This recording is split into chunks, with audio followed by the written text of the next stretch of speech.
Assalamualaikum warahmatullahi wabarakatuh. Perkenalkan, nama saya Indri Yulianingsi dengan NIM 2210102010. Pada kesempatan ini, saya akan membahas tentang ijma dan contoh kasusnya. Nah, yang pertama, saya akan membahas apa itu ijma. Jadi, ijma adalah kesepakatan para mujtahid tentang hukum tertentu pada waktu tertentu yang dibuat setelah Rasulullah SAW wafat. Nah, di sini ada macam-macam ijma. Ijma terbagi menjadi dua macam, yaitu al-sukuti dan al-syarih. Nah, al-sukuti itu adalah jenis ijma pada saat para ulama atau para ahli ijtihad mengambil keputusan untuk diam, tetapi diamnya itu para ulama atau para ahli ijtihad karena sudah setuju dengan semua pendapat yang telah disampaikan oleh para ijtihad dan ulama lainnya. Yang kedua, ijma al-syarih. Ijma al-syarih adalah jenis ijma yang dimana para ulama dan ahli ijtihad masing-masingnya menyampaikan pendapatnya terkait dengan permasalahan yang terjadi, baik itu disampaikan dengan lisan ataupun secara tulisan. Nah, pendapat yang disampaikan ini berupa setuju atau tidak terhadap pendapat yang telah disampaikan oleh para ulama dan ijtihad lainnya. Di sini, kehujahan ijma. Ijma merupakan hujah dengan dalil-dalil diantaranya. Yang pertama, firman Allah.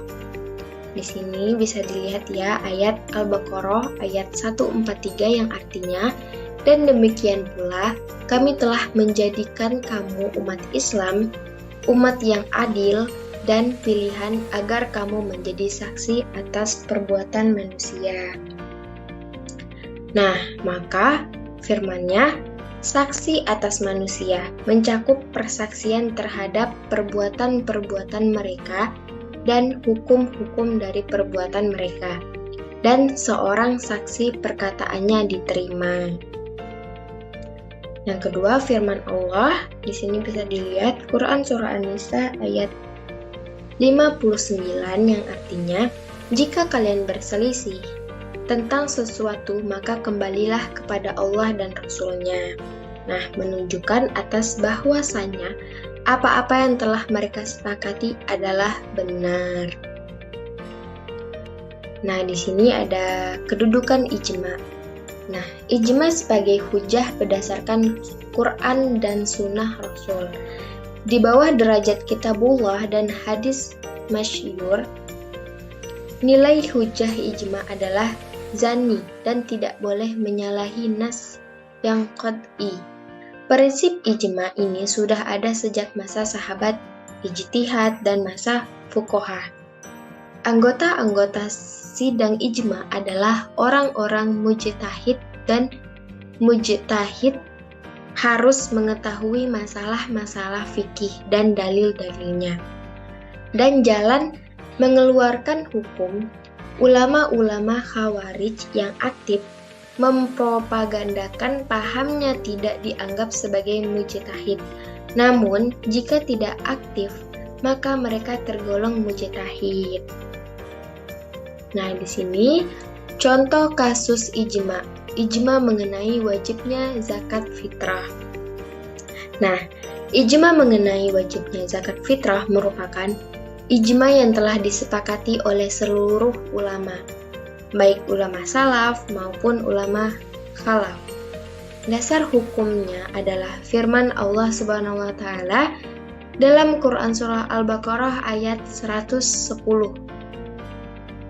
Yang artinya, ayat tersebut secara umum memerintahkan umat Islam untuk menunaikan zakat, termasuk zakat fitrah. Nah, selain itu, ijma ini juga didasarkan pada hadis Nabi Muhammad SAW yang diriwayatkan oleh Abu Hurairah. Nah, hadis tersebut secara tegas mengatakan bahwa zakat fitrah wajib bagi setiap umat Islam, baik laki-laki maupun perempuan, tua maupun muda, merdeka maupun budak. Nah, ijma ini juga sesuai dengan prinsip-prinsip syariah, yaitu prinsip keadilan. Zakat fitrah merupakan bentuk keadilan sosial karena dapat membantu orang-orang miskin dan membutuhkannya. Prinsip maslahat. Nah, zakat fitrah dapat memberikan manfaat bagi umat Islam, baik secara spiritual maupun material.